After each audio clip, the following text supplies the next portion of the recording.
มื่อนี้น้องเดียสิมาถามแม่จะหูบ่ว่าเป็นยังถนนประเทศไทยคือสะอาดแท้บ่ฮู้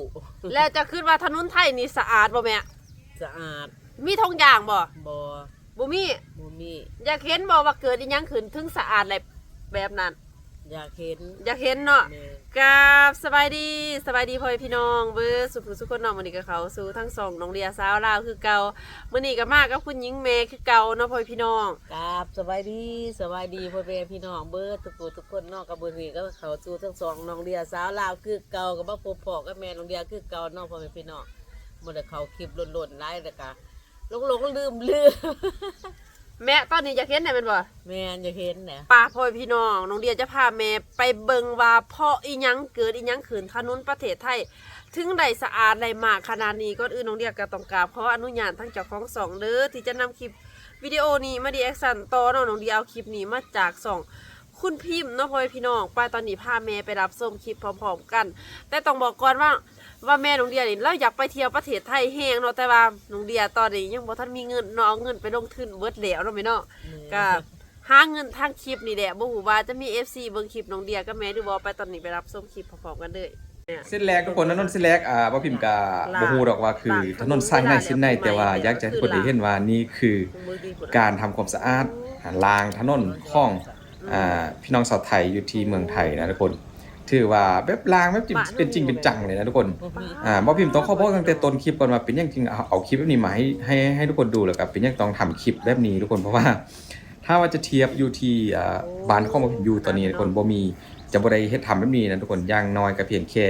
เอานำคนรถคนน้ำคนรถคนน้ำมาล้างแค่นั้นทุกคนแต่นี่คือแบบเข้าล้างขัดแบบจริงจังเลยนะมีทั้งฟอยล์ที่ว่ามาผัดมาขัดแล้วก็มีทั้งรถนี่ทุกคนรถขัดถนนนะทุกคนแล้วก็นำซีดแหล่งสู้แบบนี้พร้อมกับกำลังแห่งจากพี่น้องชาวไทยนี่ที่ว่าใส่สุดเสื้อสะท้อนนี่นะทุกคนแล้วก็ล้างขัดใส่ฟอยล์ขัดแบบจริงจังเลยนะทุกคนแล้วก็มีน้ำยาล้างทำความสะอาดให้ถนนดูใหม่อยู่ตลอดนี่สะอาดอยู่ตลอดบางคลิปก็ว่าเป็นการล้างฝุ่น PM 2.5 ออกจากพื้นของถนนก็คืออาจจะมีช่วงที่แบบฝุ่นเยอะนะแต่ว่าล้างคลิปบางคลิปนะทุกคนเขาก็ว่านี่อาจจะล้างสัปดาห์ละ2 ครั้งหรือว่าบางคลิปก็ล้างเป็นวันทุกวันก็มีมันเกินไปนะทุกคนใช่ไหมถ้าว่าจะล้างทุกวันแต่ว่าพิมพ์ก็โอ้โหยอมรับเลยว่าเขาทำแบบจริงจังจริงๆนะอยู่ที่เมืองไทยการล้างถนนแล้วก็เลยว่าเห็นให้ถนนเส้นทางในตัวเมืองดูสะอาดอยู่ตลอดบ่มีฝุ่นบ่มีขยะขนาดนี้ด้วยบ่อันนี้ก็อาจจะเป็นกลุ่มของเทศบาลใช่ไหมทุกคนเทศบาลเมืองที่แบบเข้าร่วมใจกันทำความสะอาดแต่สิ่งที่ว่าเซอร์ไพรส์บางคลิปนะทุกคนเดี๋ยวทุกคนก็จะได้เห็นพร้อมว่าพิมพ์นะนอกจากกลุ่มคนที่ว่าเป็นกลุ่มของเทศบาลที่ว่ามีหน้าที่ล้างอยู่แล้วแต่ยังมีประชาชนคนทั่วไปทุกคนพ่อค้าแม่ค้าสาวค่าย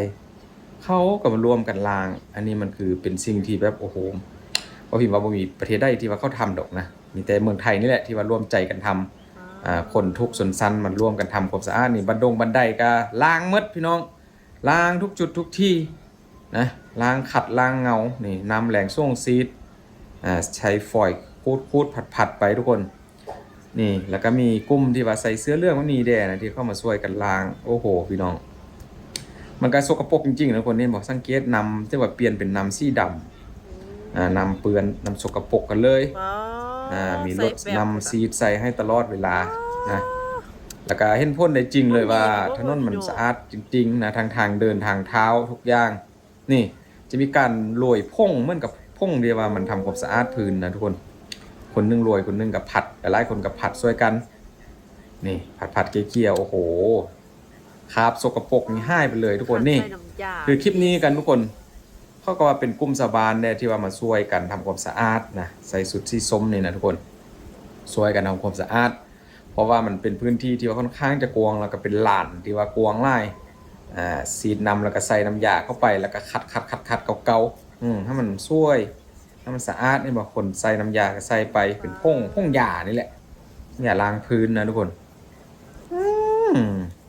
กะว่าอยู่ทุกคนที่คือแบบว่าพิมเคยทำคลิปมานะ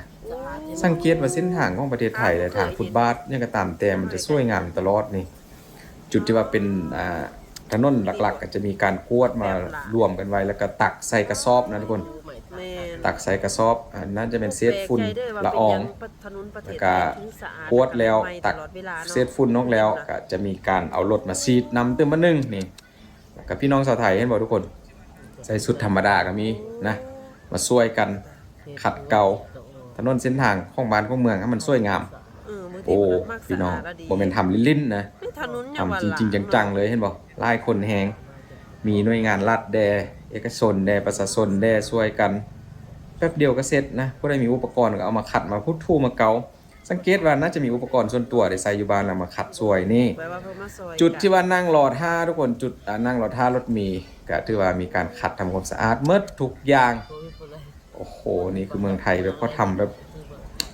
เข้ามาแบบ แน้องเดียว่าบ่มี ให้คนอื่นเขาได้เห็นนะทุกคน พี่น้อง นี่คือความตั้งใจ ดีกว่า รักษาบ้านเมืองตัวเองให้มันดูสวยงามอยู่ตลอดล้างเศษฝุ่นเศษละอองนี่ทั้งกลางวันกลางคืนทุกคนกลางคืนก็จับไม้กวาดนะทุกคนจับไม้กวาดจับฟอยล์ไปขัดไปเกาที่ว่าทำทั้งกลางวันกลางคืนกันเลยนะแล้วก็มีรถเก็บขยะมาด้วยนี่ไล่คนเลยทุกคนไล่10 คนเลยที่ว่าพวกเข้าพากันไปนะทุกคนเห็นบอกแต่ละคนก็จะมีความตั้งใจที่สุดนะ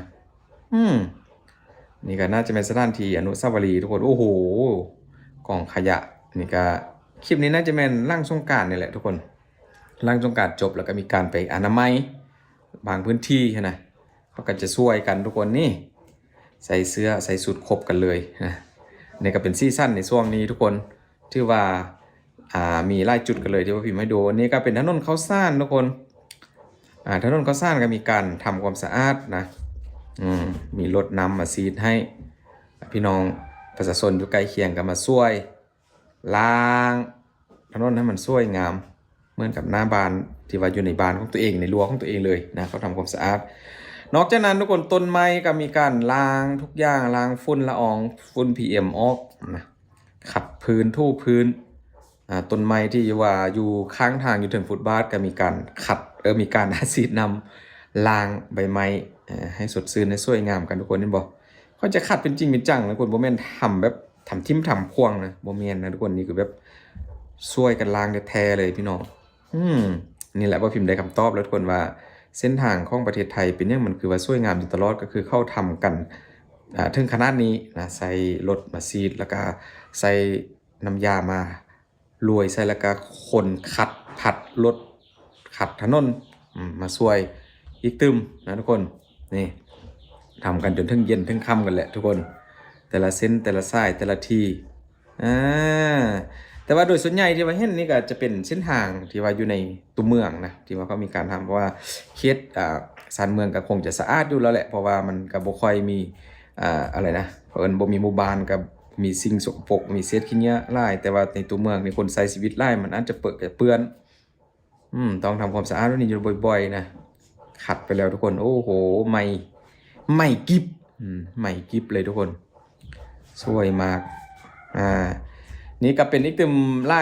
ล่คลิปที่ป้าพิมพ์จัดมาให้ดูทุกคนเพราะว่ามันบ่ได้มีเพียงแค่สถานที่เดียวนะมีหลากหลายที่ว่าเอามาให้ทุกคนได้เบิ่งนี่ตูเตยนั่นเขาก็ขัดมืดอยู่ข้างทางทุกคนมีไล่จุดไล่เส้นกันเลยถือว่าถึงว่ามันอาจจะบ่เป็นถนนที่แบบทางยางที่แบบใหม่คือกับทำใหม่นะแต่ว่ามันก็เฮ็ดให้ดูสะอาดน่าเดินไล่เท่าไล่ขึ้นเลยแหละหลังจากที่ทำความสะอาดเสร็จแบบนี้นะคนนี้บอกประชาชนก็จะมาช่วยนะเอาฝอยขัดอยู่บ้านของตัวเองนี่แหละมาขัดมาทู่มาเกาแล้วก็เทศบาลเขาก็เอารถมาซีดล้างลงไปในท่อระบายน้ำนี่ใส่น้ำยาขัดจุดได้ที่มีคราบเปื้อนคราบสกปรกนะทุกคนบ่ค่อยมีนะทุกคนอยู่บอนอื่นบ่พิมพ์เขาบอกเลยว่าคืออยู่ต่างประเทศคือกันส่วนหลายเขาก็ใส่แบบมีหน่วยงานเฉพาะใช่ไหมแต่ว่านี่เมืองไทยก็จะมีประชาชนมาช่วยด้วยนี่คือเป็นสิ่งที่ว่าพิมพ์อยากจะทำคลิปนะทุกคนแล้วก็มันดูสะอาดอยู่ตลอดนะถนนของเมืองไทยเพราะว่าเขาใส่วิธีนี้นี่เองนอกจากนั้นก็ยังมีรถนะทุกคนรถที่แบบทันสมัยช่วยขัดเกาขัดเงาป๊าดพี่น้องแม่เป็นจะได้ความรู้สึกหลังจากที่เจ้าได้เห็นแบบนี้ครั้งแรกในชีวิตเจ้าถึงได้เอ่ยปากออกมาว่า บ่มีผู้ใดเฮ็ดไหลคือประเทศไทย แม่นเพราะว่าเพิ่นเฮ็ดสะอาดสะอ้างหลายเดือนเนาะพ่อแม่พี่น้องคันว่าจัดระลับแม่นที่หนึ่งเนาะ ที่หนึ่งโดยเป็นบ่ บ้านใดเมืองใดบ่เคยเห็นจังสิจักเทื่อเห็นแต่เมืองไทย โอ้ แต่ว่าคันว่าได้เกิดมาศาสนามีจริงคันได้เกิดมาเป็นมนุษย์คือเก่านี่สิขอเกิดอยู่เมืองไทย โอ้เขาเกิดในเมืองไทยด้วย แม่นสิไป โอ้ ขออยู่เพิ่นว่าประเทศขากหลาย ประเทศไทยนี่เฮ็ดคักหลาย ขากเพิ่นสะอาด สุดยอดเด้อ เพิ่นสะอาดเพิ่นใจดีบ่มี อ่า หมองผี คลิปวิดีโอนี้แม่สาวลาวครั้งแรกที่เราได้เห็นน้องเดียเองก็เป็นครั้งแรกที่ได้เห็นเนาะ แม่น บ่คิดบ่ฝันว่าเฮาคิดว่าคนไทยทำความสะอาดทุกอย่างเลยเรียบร้อยแล้วกระโปรงกระป๋องก็คิดว่าสุดยอดแล้ว แม่น แต่พอได้มาเห็นกับตาพ่อพี่น้องป๊อดถึงขันด่างถนนเลยพ่อพี่น้อง สุดยอดในประเทศไทยจริงๆคลิปวิดีโอนี้กับพอกับคลิปหน้าเด้อพ่อพี่น้องกับสบายดีบ๊ายบาย